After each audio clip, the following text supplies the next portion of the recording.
하나님 말씀 고린도전서입니다. 고린도전서 1장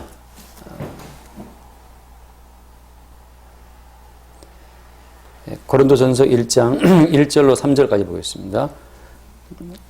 고린도전서 1장 1절로 3절. 하나님의 뜻을 따라 그리스도 예수의 사도로 부르심을 받은 바울과 형제 소스데네는 고린도에 있는 하나님의 교회 곧 그리스도 예수 안에서 거룩하여지고 성도라 부르심을 받은 자들과 또 각처에서 우리의 주 곧 그들과 우리의 주 되신 예수 그리스도의 이름을 부르는 모든 자들에게 하나님 우리 아버지와 주 예수 그리스도로부터 은혜와 평강이 있기를 원하노라. 아멘. 오늘날은 교회가 무엇인지에 대한 그런 의문이 많이 발생되는 그런 지금 때죠. 교회마다 다 각자 참된 교회가 무언가에 대한 그런 고민들을 하게 되는 그런 시대에 지금 살고 있습니다. 우리나라만 보더라도 그렇잖아요. 교회 내에서 이념을 따라서 갈라지고 특정한 사람을 따라 갈라지고 그래서 또 코로나 사태를 맞이해서 대면 예배를 하는 것이 교회의 바른 길이냐 아니면 비대면 예배를 하는 것이 교회의 바른 길이냐 그런 것도 또 말이 많습니다. 그래서 이웃을 사랑하는 것이 비대면 예배를 통해서 코로나를 이렇게 막는 것이 이웃사랑이 아니겠는가 이렇게 말하는 분들도 있고 신앙 예수를 믿는 이 성경 예배야말로 가장 중요한 교회의 본분인데 코로나 때문에 이 가장 중요한 교회의 어떤 예배의 어떤 이 사명을 우리가 금지한다 안 된다 이런 분도 있고 굉장히 말들이 많아요. 또 특정한 어떤 목사님 때문에 그 목사를 지지하느냐 안 하느냐에 따라서 또 교회가 나눠지기도 하고 이렇게 교회 내에 여러 가지 갈등과 분열 때문에 참 고민이 많은 때인데 오늘 말씀 고린도 전서를 통해 드러나는 고린도 교회의 여러 가지 상황을 통해서 사도는 그러니까 주님께서는 바른 교회가 무슨 교회인 어떤 교회인지를 말씀하고 있다고 하는 거죠. 그래서 일단은 우리가 생각하는 이러이러한 교회가 바른 교회다 혹은 이렇게 하는 게 바른 교회다라고 하는 어떤 그 정형화된 교회라고 하는 것은 성경에서 말하는 올바른 교회라 할 수 없습니다. 왜냐하면 교회는 항상 성령으로 말미암아서 새롭게 등장해요. 마치 우리가 베드로가 예수님을 향해서 주님은 그리스도시오라고 고백하잖아요. 살아계신 하나님의 아들이다라고 고백했는데 그때 주님께서 칭찬하시죠. 기뻐하시면서 이를 내게 알게 하니는 네가 육신이 아니고 혈육이 아니고 하나님이시다라고 베드로를 칭찬한단 말이죠. 근데 바로 잠시 뒤에 베드로가 십자가에 죽고 부활할 것을 말씀하신 예수를 붙잡고 이제 나름 책망을 했단 말이죠. 그 조금 전에 예수님에 대한 정확한 고백을 했던 베드로와 그 몇 분도 안 뒤에서 또 예수님을 붙잡고 사람의 일을 생각함으로 그리하지 마옵소서라고 예수를 붙들고 간했던 그 베드로의 모습, 그 두 개의 모습은 어느 하나의 모습으로 딱 적용화시킬 수가 없죠. 같은 베드로인데 어떤 순간에는 예수에 대한 참된 믿음을 고백하는 베드로로 나타나고 또 어떤 순간에는 어때요? 어떤 순간에는 하나님의 일을 생각지 않고 사람의 일을 생각하는 어떤 그 마귀의 사상을 대변하는 자로 등장하죠. 그러니까 우리가 예를 들어서 베드로를 바라보고 베드로 그 사람은 참 훌륭한 사람이야 이렇게 베드로란 사람을 두고서 훌륭한 신앙이라고 못 박을 수 없는 것은 뭐 때문이에요? 성령에 붙잡혀 있을 때는 바른 믿음을 고백하지만 또 다른 순간 내에는 엉뚱한 소리 한단 말이죠. 사탄의 말을 하잖아요. 마치 이런 것처럼 어떤 교회는 바른 교회다, 어떤 교회는 옳지 않다 이렇게 눈에 보이는 교회를 가지고서 우리가 옳다 옳지 않다라고 말할 수 없다는 거죠. 교회라고 하는 것은 성령을 통해서 주께서 하시는 일을 증거하는 그 순간 참된 교회로 등장하는 거예요. 베드로는 베드로지만 하나님의 성령에 의해서 그 뭔가를 고백하는 그 순간 예수님을 증거하는 참된 사도로 등장하는 거고 같은 베드로지만 잠시 후에 사람의 일을 생각함으로 마귀에게 쓰임받는 사탄아 물러가라는 책망을 듣게 되었던 베드로 그 두 개의 베드로를 가지고서 우리는 여전히 동일하게 같은 베드로라고 그러니까 온전한 올바른 베드로라고 말할 수 없잖아요. 그런 것처럼 마치 뭐 우리 해화동 교회, 해화동 교회는 그래도 바른 교회죠 라고 말할 수 없는 게, 해화동 교회를 통해서 예수 그리스도의 주 되심을 드러내는 그 순간 해화동 교회는 바른 교회지, 무슨 해화동 교회가 고정된 진리를 갖고 있는, 고정된 진리를 확보하고 소유하고 있는 교회라고 말할 수 있겠어요. 오늘날에 또 코로나 시대에 대면 예배하는 교회가 옳다, 아니다. 어제 뭐 뉴스를 보니까 감리교단은 드디어 정부의 행정명령에 불복하고 교회 예배대로 나와라 이렇게 이제 교단 차원에서 뭐 선언을 한 걸 잠깐 봤어요. 그러니까 뭐 코로나도 중요하지만 이 예배하는 말하자면 뭐 종교의 자유죠. 그런 자유를 양보할 수 없다. 그렇게 이제 말하기도 하고 뭐 다양한 움직임들이. 그렇다면 지금 이 시대에 행정명령을 불복하고, 왜냐하면 국가의 명령이라 하더라도 국민의 고유한 기본권을 침해할 때는 저항권이 있거든요, 국민들한테. 국민의 최소한의 권리를 지켜주는 한도 내에서 국민이 자기의 권리를 국가에게 양도한 거기 때문에. 근데 국가에게 우리 개인의 권리를 양도할 때에는 최소한의 권리, 생존권을 포함해서 말이죠. 재산권을 포함한 그런 권리를 보장해주는 그 한도 내에서 양도한 거지, 우리의 생존권과 재산권까지 침해하는 그 과정에서는 우리가 양도한 게 아니기 때문에. 저항권이라는 것도 이제 법적으로는 또 가능한 용어입니다. 우리는 그걸 보면서 그것이 옳다, 저렇다, 그렇게 말할 수 없다는 거죠. 제가 오늘 이제 말씀하고 싶은 내용은 이제 그런 내용입니다. 참된 교회는 어떻게 등장하는가라고 하는 거죠. 참된 교회는 그야말로 출몰이에요, 출몰. 가끔 제가 예를 들은 것처럼 고래가 바닷속에 있을 때는 고래를 모르죠. 한 번씩 고래가 올라와서 그 물줄기를 뽑아낼 때 고래가 있다라고 볼 수 있는 것처럼 평상시에 뭐 교회라고 하는 것이 어디 있어요. 근데 그 교회의 교회됨이라고 하는 것은 여기 본 말씀 나오지만, 예를 들어서 1장 2절 말씀에 1장 1절이죠. 1장 하나님의 뜻을 따라 그리스도 예수의 사도로 부르심 받은 바울, 이런 말이 나옵니다. 그리스도 예수의 사도라고 하는 거. 그 다음 2절에 보면 고린도에 있는 하나님의 교회 곧 그리스도 예수 안에서 거룩하여지고라고 하잖아요. 그리스도 예수 안에서, 그리스도 예수의 사도로, 그리스도 예수라고 하는 이 어떤 아주 특별한 분이 등장한다고 하는 거죠. 결론을 미리 땡겨서 말씀드리면 그렇습니다. 그리스도 예수의 주되심이 나타나고 증거되는 그 순간만큼 그 사람은 주의 성도고, 그 사람은, 그 집단은 교회가 되는 거예요. 교회의 교회됨이라고 하는 것은 그리스도 예수의 주되심을 고백할 때, 그리스도 예수의 주되심이 증거될 때, 그때 그 순간, 그 사건, 그 순간에 교회의 교회됨은 드러나는 거예요. 5분 뒤에, 10분 뒤에, 열흘 뒤에 또다시 그 교회가 하나님의 일을 생각지 않고 사람의 일을 생각함으로 사탄의 노예개처럼 그렇게 쓰일 수도 있습니다. 그래서 여러분, 어떤 성도도 자기 자신이 예수를 믿는 자기의 믿음으로 구원되는 게 아니에요. 성도 개인은 좋았다 나빴다 할 수도 있고, 치매 올 수도 있고, 예수에 대한 고백을 까먹을 수도 있고, 23시간 동곡정에 붙잡혀 있다가 잠깐 예수 생각할 수도 있고, 그래서 그 한 개인이 개인의 어떤 믿음을 확고하게 붙잡고 있을 수가 없어요. 그 누구도 자기의 믿음으로 구원받지 못합니다. 그래서 우리는 뭘 믿는 거예요? 나를 믿는 것이 아니고 예수를 믿죠. 내가 쓰러지나 넘어지나 자빠지나, 내가 7번 뭐 쓰러지면서 8번 못 일어난다 하더라도 그런 것을 아시고 우리를 구원하신 예수 그리스도, 그런 걸 아시기 때문에 우리가 치매가 와서 헛소리하고, 우리가 술 취해서 헛소리하고, 돈에 비쳐서 헛소리하고, 일상에 빠져서 헛소리할 때 그런 걸 다 아시기 때문에 예수님이 친히 당신이 모든 언약을 성취하시고 당신이 성취의 언약을 가지고 우리를 구원하시는 거죠. 나의 어떠한 것 상관없이 예수께서 이루어 놓으신 그 예수의 성취 안에서 우리의 구원이 있다. 그걸 믿는 거거든요. 그러니까 우리가 나의 나됨 자체를 스스로 확보하려고 그 애쓰는 자체가 그게 일종의 말하자면 불신이 됩니다. 네가 얼마나 예수의 이루어 놓으신 것을 믿지 못하면 네가 너 자신을 그렇게 세우려고 애를 쓰냐 말이죠. 그걸 바울은 뭐라고 요약합니까? 로마서 10장에서. 그 앞에 로마서 10장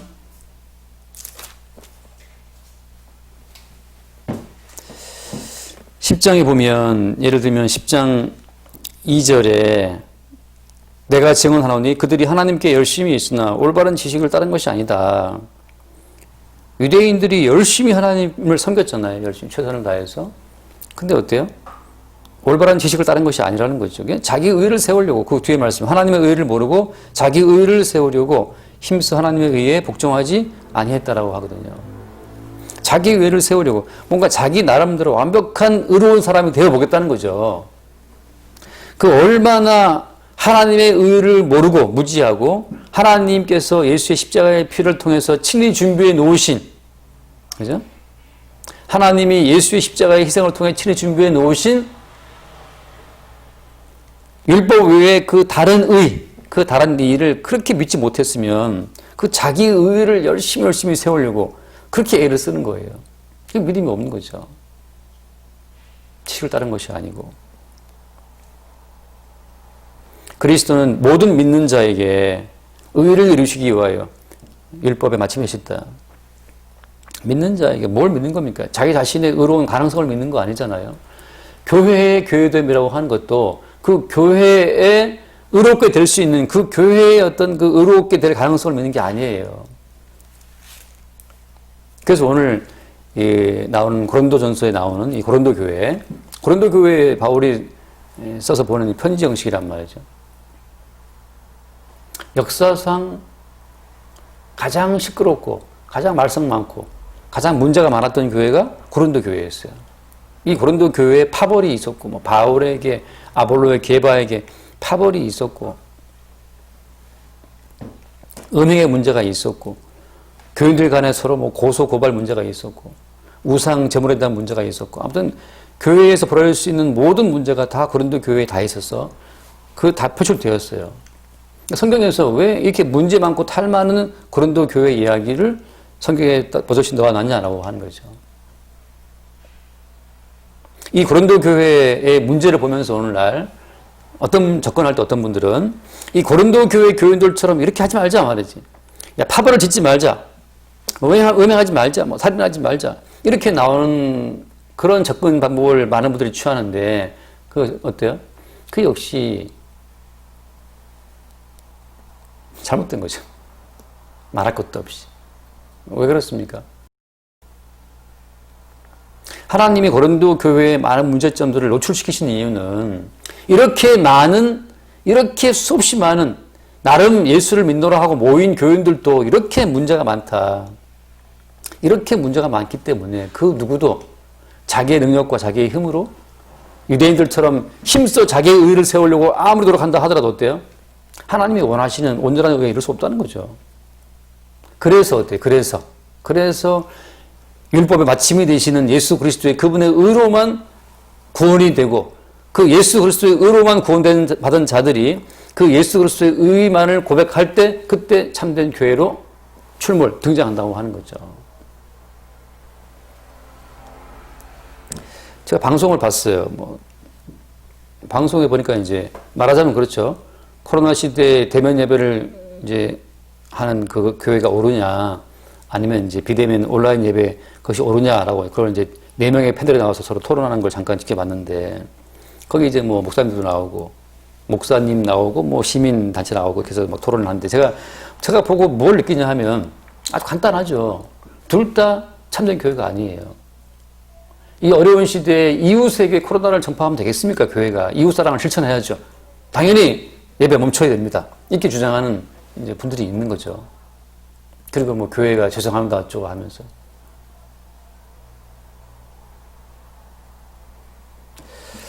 참된 교회는 뭐냐? 비대면 예배를 하는 것이 이웃을 사랑하는 주의 말씀을 실천하는 참 교회다운 모습이다. 라고 비대면 예배로 자기의 의를 삼는 그 교회가 주님 보시기에 자기의 의를 세우려고 힘써 하나님의 의를 부정하는 교회의 단면을 보여주고 있는 겁니다. 반대쪽 교회. 예배하는 것은 모든 성도의 고유한 권리이자 의무이자 하나님을 섬기는 백성들의 당연한 할 바인데 국가가 뭔데 예배하는 우리의 이 하나님을 섬기는 이 고유한 신앙의 이 권리를 방해하느냐. 우리는 예배할 거다. 그렇게 말하는 분들에게도 무슨 문제가 있는 겁니까? 예배를 하는 그 행위를 통해서 나는 여러 가지 박해도 불구하고 나 믿음을 지켰다라고 말하는 그것이 자기의 또 의가 되는 거죠. 또 나름대로 자기의 의를 세우려고 하나님의 의를 부정하는 그 동일한 패턴에 빠지게 되는 겁니다. 무엇이 바른 거냐? 예배를 하든 하지 않든 거기에서 뭐가 나와야 되는 거예요? 우리의 죄를 위해 희생당하신 예수 그리스도에 대한 고백이 나올 때 그것만이 어때요? 그것만이 참된 교회가 되는 거죠. 예배를 하는 교회는 예배를 하는 대로, 안 하는 교회는 안 하는 대로. 중요한 건 뭐냐? 중요한 것은 어떻게 참 딜레마입니다. 좌로가나 우로나 치우치지 않는 거 어디 있냐면 좌로나 우로나 치우치지 말라고 하잖아요. 주님께서 여호수아한테. 뭐가 치우치지 않는 겁니까? 100% 정말 자기가 좌나 우로나 치우치지 않는 길을 딱 자로 재서 갈 수 있어요? 다 자기 주관이 있는데 자기 주관이 있기 때문에 내가 볼 땐 이게 바른 길이지만 남들이 볼 땐 그거 삐뚤길이라고 말할 수도 있어요. 주관적으로 길을 알 수가 없어요. 유일하게 하나님께서 인정하시는 길은 뭐냐 하면 자기의 의를 세우려 하는 그 모든 것이 하나님 보시기에 죄가 되고 하나님이 준비하신 율법 외에 다른 의, 예수 그리스도께서 우리 모든 죄를 담당하고 십자가에 죽으심으로 준비해 놓으신 그 의만이 하나님 보시기에 치우치지 않는 바른 길이 되는 거죠. 그러니까 예배를 하는 것이 옳다, 안 하는 것이 옳다. 거기엔 둘 다 어때요? 주님 보시기엔 둘 다 옳지 않아요. 예배를 하는 자들은 예배하는 과정을 통해서 십자가에 죽으신 예수 그리스도의 그 의를 보지 못한다면 기껏 예배 드리고 유대인들처럼 버림받는 겁니다. 예배를 드리면서 내가 얼마나 죄인인지를, 내가 어떠한 예배 드리는 나의 의를 내가 얼마나 주장하는지를 볼 수 있는 그 순간에 죄인을 대신해 의를 이루신 예수를 바라볼 수가 있는 거고, 무슨 이웃을 사랑하기 때문에 이 교회는 예배를 멈춰야 한다. 코로나가 예배할 때만 퍼집니까? 그러면 정말 그 사람들은 퍼뜨리지 않기 위해서 집에만 가만히 머물러 있을까요? 그렇게 말하는 분들은 어디에도 안 가고 집에 머물러 있을 겁니까? 이웃사랑이라고 하는 것이 뭐냐 말이죠. 이웃사랑이라는 것이. 여러분, 인간은 엄밀히 말하면 그 누구도 진정한 의미에서 이웃사랑을 할 수가 없어요. 사람은 의식 가운데 이웃에게 폐를 끼치지 않기 위해서 애쓸 수는 있습니다. 그러나 사람은 존재하는 그 자체로 다른 사람에게 폐를 끼치고 있어요. 내가 대학 시험 공부해서 내가 대학 붙는 순간 같이 공부했던 다른 친구는 떨어질 수 있어요. 그럼 나는 붙었다, 얘는 떨어졌다. 내가 만세 부를 때 이 친구 지금 울고 있는데 그럼 그 이웃사랑입니까? 네 몸처럼 사랑할 것 같으면 이 사람 붙게 하고 네 떨어져야 마땅하죠. 하나의 사건을 두고 계약하려고 달려들었단 말이죠. 그럼 내가 저 옆집 계약하라고 내가 양보하겠어요? 주식을 샀다고 쳐요. 주식을 샀는데 내가 주식한 주식이 올랐어. 내가 산 주식이 올라서 그 주식을 팔아 내가 돈 벌었다고 막 소고기 사고 그럴 때 그 주식 집어넣어서 지금 돈을 날린 사람은 피눈물 흘리고 있어요. 그게 이웃사랑입니까? 이 자본주의 체제에서 이 글로벌한 시대에서 나의 존재 자체가 이웃에게 폐가 될 수 있습니다. 내가 소고기 사 먹잖아요. 그 소를 키우는 것 때문에 얼마나 많은 살림이 훼손되고 소가 뿜어내는 그 이산화탄소 때문에 지구온난화가 이루어지고 북극이 녹아내리고 있고 말이죠. 사람은 그냥 존재한 자체가 이 세상을 황폐하게 만드는 주범이에요. 누가 진정한 의미에서 이웃을 사랑한다고 말할 수 있을까요? 성경에서 말하는 진짜 이웃이라고 하는 것은 그 예수 그리스도가 참된 이웃인 거죠. 왜? 우리를 위해 모든 걸 다 내주시고 희생하신 분은 예수님밖에 없어요. 그래서 그 어떤 논리를 내세워서 하나님의 계명을 이렇게 하는 게 지키는 것이다 라고 말을 한다 하더라도 모든 인간들은 하나님의 모든 계명을 하나님이 원하시는 수준대로 지킬 수가 없기 때문에 하나님이 예수님을 보내셔서 그 예수님으로 하여금 모든 율법을 성취케 하신 겁니다. 우리 인간은 하나님 말씀에 접근할 수 있는 일단 주제가 안 돼요. 주제가. 하나님 말씀을 지키고 어쩌고 할 수 있는 그걸 다룰 만한 그런 주제들이 안 된다니까요. 그렇게 우리는 생존 본능에 붙들려 있는 존재들이고 쾌락을 사랑하고 이기적이잖아요. 그런데 우리가 무슨 이웃을 사랑합니까? 우리가 의식하는 산도 내에서 최선을 다해서 뭔가 한다고 애를 쓰겠지만 그건 내 의식이 말하는 거고 의식이 말하는 거죠. 하나님께서 요구하신 수준에는 턱도 없어요. 턱도 없어. 이미 아까 본 말씀처럼 10장 4절 말씀처럼 그리스도는 모든 믿는 자에게 의를 이루기 위하여 율법의 마침이 되셨다라고 하는 거. 모든 믿는 자에게 의를 이루기 위해서 율법의 마침, 예수님이 모든 율법을 종료했어요. 종료. 예수님만이 율법을 지키시고 성취하시고 종료하신 분이지 어떤 인간 또 율법을 지키겠다고 이렇게 껄떡대고 나와봤자 율법을 종료시킬 수 있는 권한도 없고 능력이 없습니다. 그래서 오직 믿음으로만 구원되는 것이고 믿는 자에게만 예수께서 이루신 그 모든 의가 전가되는 거죠. 그래서 고린도 교회에 수없이 많은 문제가 있는데 바울은 지금 그 수많은 문제를 하나하나 끄집어내고 지적하면서 뭘 말하는 거냐 하면 너희들에게 이러한 죄가 있다. 이러한 문제가 있다. 저러한 문제가 있다. 그 모든 문제를 다 까발리는 이유는 뭐냐 하면 이런 문제를 고쳐서 이제는 올바른 교회가 되거라. 그런 차원이 아니죠. 이러이러한 문제가 있음에도 불구하고 예수께서는 너희들의 모든 허물과 약점과 죄를 다시 담당하고 십자가의 피로 죽으심으로 의를 이루셨다라고 하는 거. 다시금 예수 그리스도를 바라보도록 그걸 땡기는 과정이지. 그런 건 멈춰. 가난하지 마. 살인하지 마. 고소하지 마. 똑같아요. 율법하고 똑같죠. 그럼.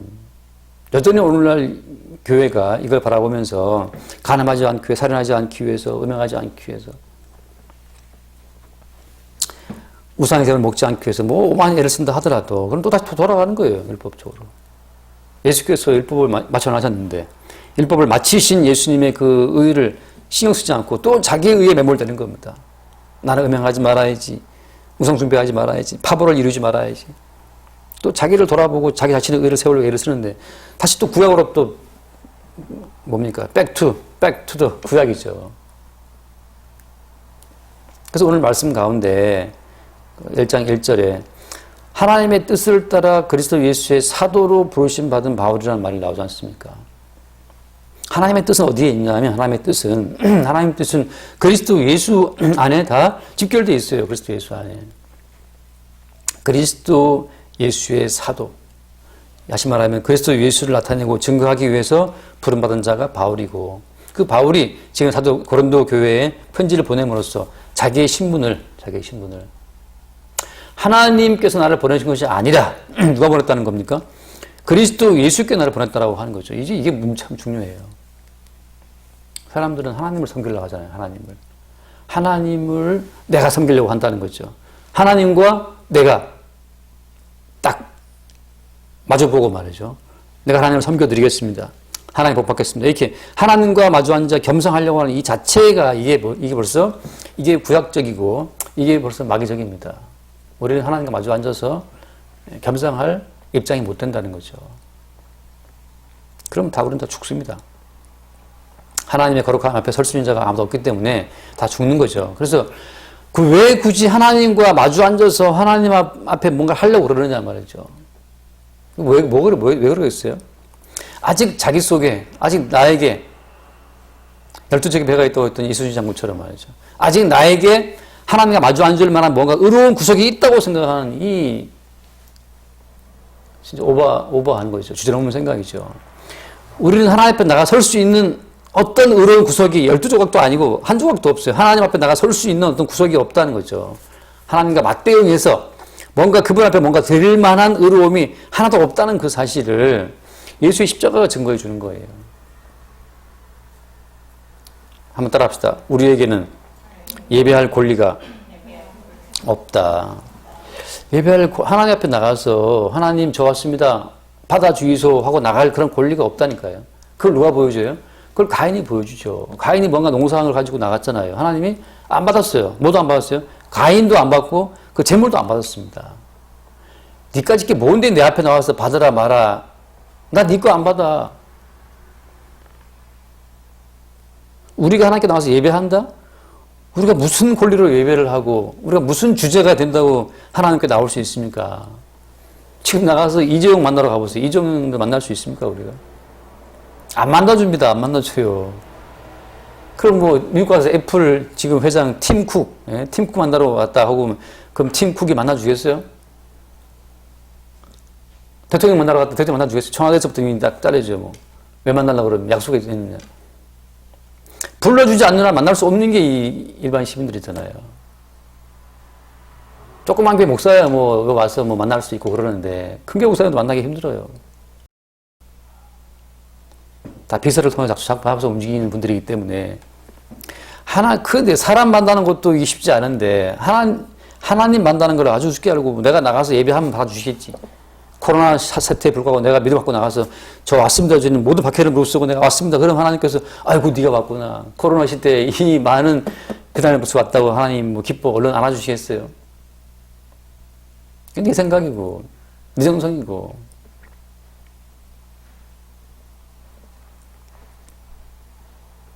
어떤 사람이 뭐 만나러 와서 뭐 나름 값비싼 걸 가지고 와서 이렇게 들이밀었는데 그 비서가 뭐 여직원이 갔다가 보고를 하긴 했죠.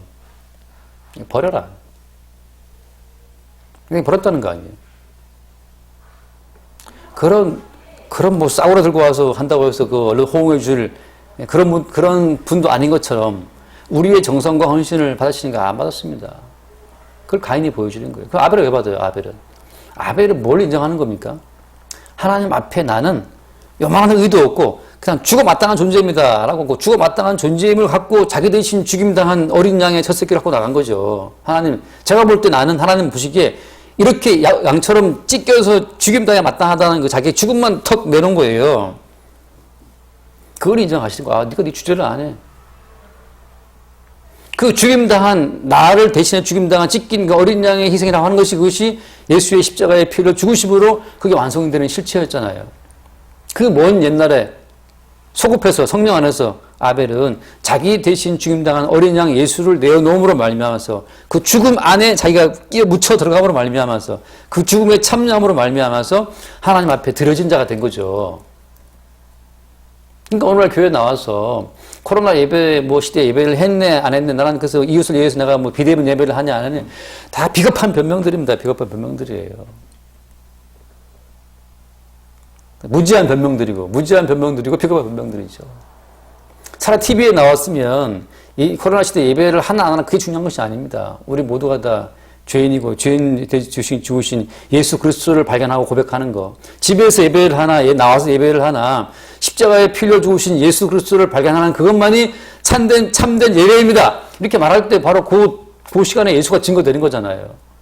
그 TV에 나와서 그 비싼 40분 동안 토론하면서 맨날 예배가 옳으니 그러니 사람들이 그 예배가 오르니 그러니 거기에 글쎄 큰 관심이 있겠어요? 어차피 욕하는 사람들은 욕합니다, 교회. 그거 말고도 교회에 아주 기분 나쁜 분들이 많아요.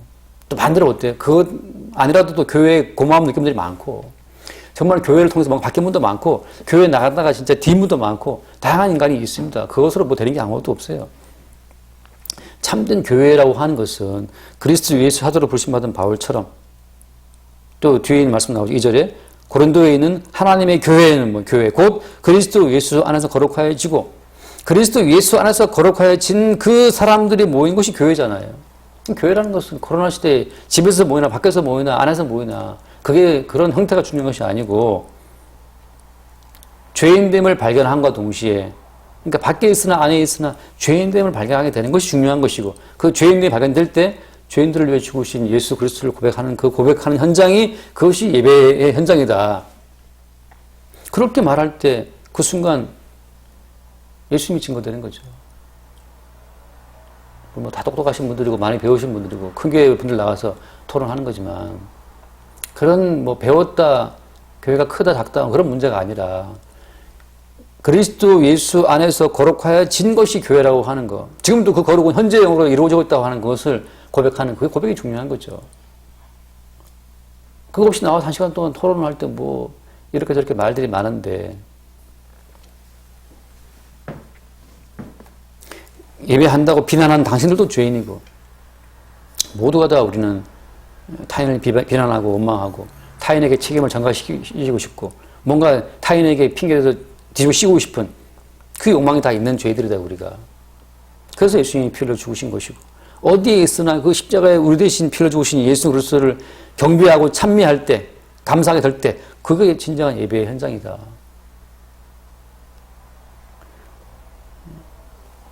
그게 중요한 거죠. 그래서 오늘 이제 말씀처럼 고린도인 하나님의 교회 곧 그리스도 예수 안에서 거룩하여지고 그다음에 성도라 부르심을 받은 자들 또 각처에서 우리의 주 곧 그들과 우리의 주 되신 예수 그리스도의 이름을 부르는 모든 자들에게 그러니까 뭐 전부 다 예수 그리스도예요. 예수 그리스도 안에서 거룩해지고 또 예수 그리스도 이름을 부르는 모든 자들 그 순간 교회로 출몰 고래가 뛰쳐나와서 물질을 뽑아내는 것처럼 말이죠. 그 순간 교회는 드러나는 겁니다. 그 다음 순간 또 그냥 잊어버리고 또 이기적인 욕망에 휘둘릴지언정 그때 그렇게 교회는 드러나는 거죠. 그래서 그 3절 말씀에 부르는 모든 자들에게 하나님 우리 아버지와 주 예수 그리스도로부터 은혜와 평강이 있기를 원한다라고 하잖아요. 하나님 우리 아버지와 주 예수 그리스도로부터 은혜와 평강이 있기를 원한다. 어떤 자들에게? 그리스도 예수 안에서 거룩해지고 그리스도 예수 안에서 부르심을 받고 그리스도 예수 이름을 부르는 자들 그들에게 은혜가 있다는 거죠. 은혜. 제가 지난주에 드린 말씀처럼 예수가 부활하신 이후에 와서 평강할지어다 말씀하시잖아요. Peace be with you. 부활하신 예수님이 항상 올 때마다 그 이야기를 했어요. 평강이 있을지어다. 근데 평강은 언제 누구한테 평강이 있는 겁니까? 평강이라고 하는 것은 죽음을 경과해 나온 자에게만 평강이 있다고 제가 말씀드렸잖아요. 죽기를 무서워 정도로 탄환한 평강은 없어요. 그러니까 죽음의 문제를 해결해야만 평강이 있는 거예요. 은혜와 평강이라고 하는 것은 인기를 원하느라 할 때는 뭐냐 하면 이 은혜라고 하는 것은 죽기를 무서워한 자들에게 이미 죽음의 의미가 없다. 예수님 본인이 죽음을 경유해서 살아나왔기 때문에 죽음을 이기고 나오신 분이기 때문에 그 죽음을 이기고 나오신 그 부활 생명의 능력이 우리 가운데 있을 때 그때 성도는 죽음을 두려워하지 않죠. 많은 걸 두려워하지 않게 되죠. 그런 자들에게만 평강이 있어요. 코로나가 두렵습니까? 그럼 질병의 고통, 사망의 고통 다 우리는 두렵죠. 거기에 매여 있는 한 평강은 없어요. 그렇다고 사람들이 코로나 안 걸리고 애쓴다고 해서 또 안 걸리냐? 그것도 아니에요. 우리나라는 지금 뭐 인구 대비 코로나 검사 숫자가 지금 세계 110위인가 뭐 그렇잖아요. 검사를 안 하니까 당연히 확진자 별로 없죠. 검사를 하기가 두려운 거예요. 키 방역이 뭐니 뭐 그렇다 갖다 붙여놨지만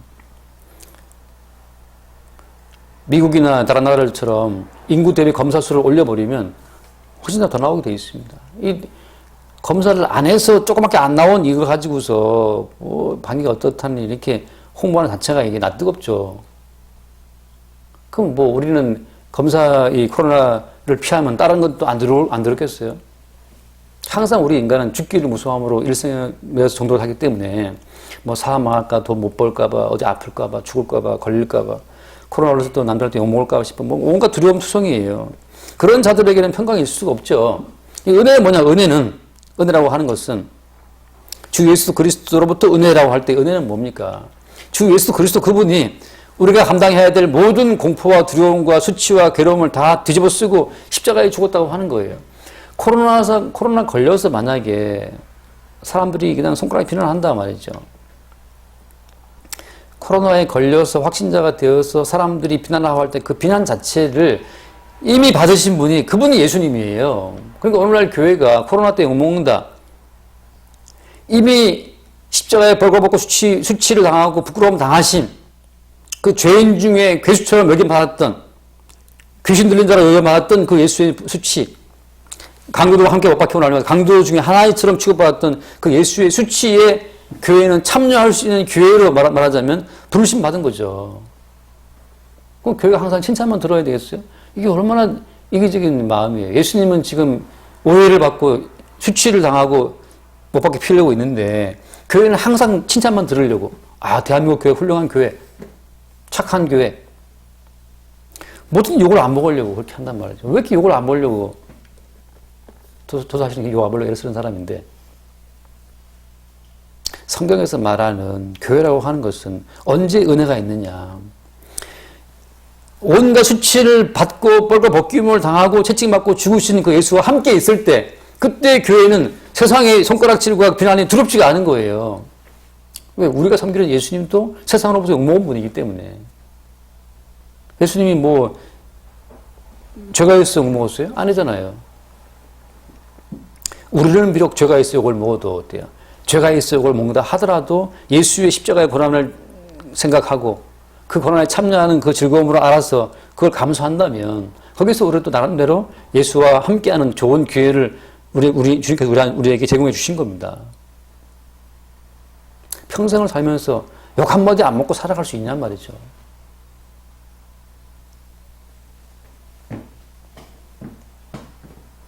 그래서 은혜라고 하는 것은 주 예수 그리스도로부터 은혜가 주어지는데 그 출처는 예수의 십자가예요.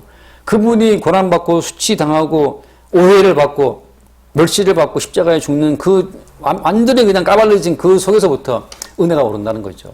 따라서 우리는 더 이상 이걸 뭐 예수님처럼 벌벌 벗긴다 하더라도 상관이 없는 것이 예수가 이미 그 수치를 뚫고 죽임을 당하시고 살아나신 분이기 때문에 이러한 수치가 우리 영원한 생명에 아무런 상관이 없다는 거죠. 망해도 상관없고 심지어 죽는다 하더라도 그게 상관이 없어요. 왜? 주님께서 그 죽음을 뚫고 살아나신 분이고 죽음을 이기고 살아나신 그분의 부활 생명이 우리 가운데 공급되임으로 말미암아서 우리 역시 마찬가지로 그 수치를 뚫고 죽음을 뚫고 다시 살 것을 믿기 때문이죠. 그 은혜가 있는 자에게 평강이 있는 겁니다. 그걸 지금 바울이 말하기 축원하고 있는 거죠. 은혜와 평강이 있기를 원한다. 왜 그렇게 두려워하냐 말이죠. 주 예수로서부터 은혜가 있기 원한다. 그 은혜가 주어지게 된 너희들은 망해도 괜찮다라고 하는 담대함 가운데 평강이 주어진다는 거죠. 다니엘 친구들은 풀무에 들어가잖아요. 그리 아니하실지라도 뭐 괜찮다는 거죠. 이미 은혜가 온 자들은 그리 아니하실지라도 풀무에 들어간다 이렇게 죽어버렸어. 그래도 오케이. 그래도 오케이. 그 수치와 부끄러움과 사망과 죽음까지 두려워하지 않는 그 담대한 평강이라고 하는 것은 주 예수 그리스도로부터 주어지는 그 은혜 속에 들어있다고 하는 거예요. 그래서 우리는 고린도 교회를 쭉 이야기하면서 참된 교회는 항상 거짓된 교회 속에 묻혀 있다가 잠깐씩 드러납니다. 육적인 교회에 묻혀 있다가 드러나는 거죠. 마치 우리가 애굽이라고 하는 거대한 품 속에 이스라엘이 거기 있다가 장성한 이후에 나오잖아요. 그러니까 애굽이라고 하는 것은 이스라엘을 품고 이스라엘을 키워줬던 하나의 거대한 뭐라 할까요? 토대가 되는 거죠. 우리가 오늘날 교회를 보고 육적인 교회다 이렇게 말할 수 없는 거가 모든 교회는 사실 육적인 교회입니다. 모든 교회는 육적인 교회예요. 거기 잠깐 주님께서 피로 세우신 새로운 교회가 잠깐씩 등장할 뿐이지 다시 우리는 돌아갑니다. 베드로가 예수를 고백했다가 다시 또 사단에게 쓰임 받잖아요. 그런 것처럼 모든 교회도 마찬가지예요. 자기의 교회됨이 정통한 교회라고 주장할 수 없는 것이, 고정할 수 없는 것이, 항상 교회는 육적인 토양 속에 뒹굴면서 주의 은총의 빛이 그 속에 보실 때마다 참된 교회의 그 표상, 십자가에 죽으신 예수를 증거하는 그 참된 증거로 참된 교회의 교회됨이 드러나는 그런 과정으로 우리가 가고 있는 과정인 거죠. 그래서 이 고린도 교회가 보여주는 다양한 이 난잡한 문제도 불구하고 고린도 교회는 교회인 거예요. 그냥 그 여러 가지 부실한 문제점들을 우리 주님이 친히 해결하시고 나 예수가 친히 해결해 놓은, 친히 완성해 놓은 그 의의 세계를 좀 봐라 말이지. 고린도 교회의 이러한 부족함, 그 부족함을 채운 주님의 의, 이러한 나약함 채운 예수로서 이를 바라보도록 계속 교회의 약점, 교회의 부족한 점들이 튀어나오는 겁니다. 성도의 일생도 마찬가지죠. 우리 사람 계속해서 우리는 우리의 우리 결함을 보일 수밖에 없잖아요. 그래서 우리가 결론적으로 그렇습니다. 우리가 인생 살아가면서 어떤 흠을 보일 때마다 그때마다 이런 흠 때문에 주님이 십자가에서 대신 죽으신 것이구나를 볼 수 있기를 바랍니다. 그 순간 성도로 부르심을 받은 그리스도 예수 안에서 거룩하여지고 그래 너는 그런 부족함이 있지만 내가 너를 나의 피로 거룩하게 한다라고 예수 그리스도의 의를 덮어 씌워주시는 거죠. 성도의 인생도 늘 불안정하고 교회도 불안정한 거예요.